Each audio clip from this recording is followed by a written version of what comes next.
Obid futbolga bormaysan. Endi men boray. Avval mollarga qarab, keyin borasan futbolga. Kimmi? Zidan.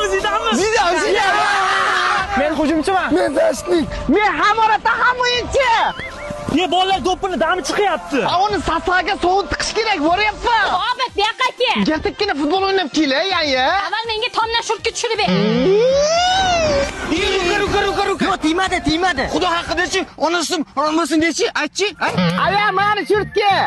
Shotgacha 25-72 dan davom ettiramiz. Men uyga borishim kerak. Menga babga uyga borsam ham olib qoladi. Obid, men uyga ketyapman. Narsalarimni tashlashib kel. Qarasin, Obid bilan uxlab attayli futbol boshlangan payti ketadi. Bu turishda qachon jahon chempionatiga chiqamiz? Amin napadayshiku.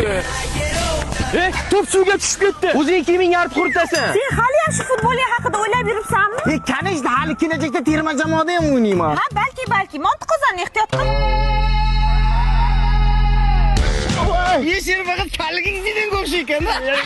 Voy, endi qorangda ko'zim to'pini ko'rmay qolgancha futbol o'ynayman. Obid, Yana nima? Hamma aytgandan qildim-ku.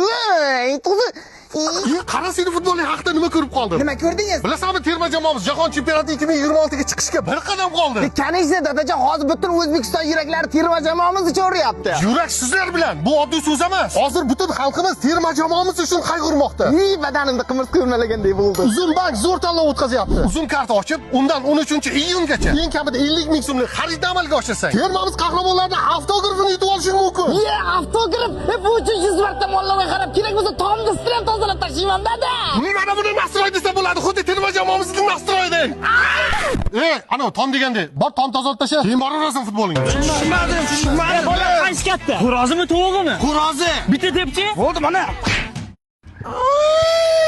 Bollar bo'ldi, keldim. Qani tepchi. To'p meniki. Meni ayam chaqirib, men uyga ketdim. Onasi debsiz. 5 minutgina futbol o'ynash uchun butun mahallani ishini qilgan oxirgi avlod bizlar bo'lsak kerak. Yuraksizlar bilan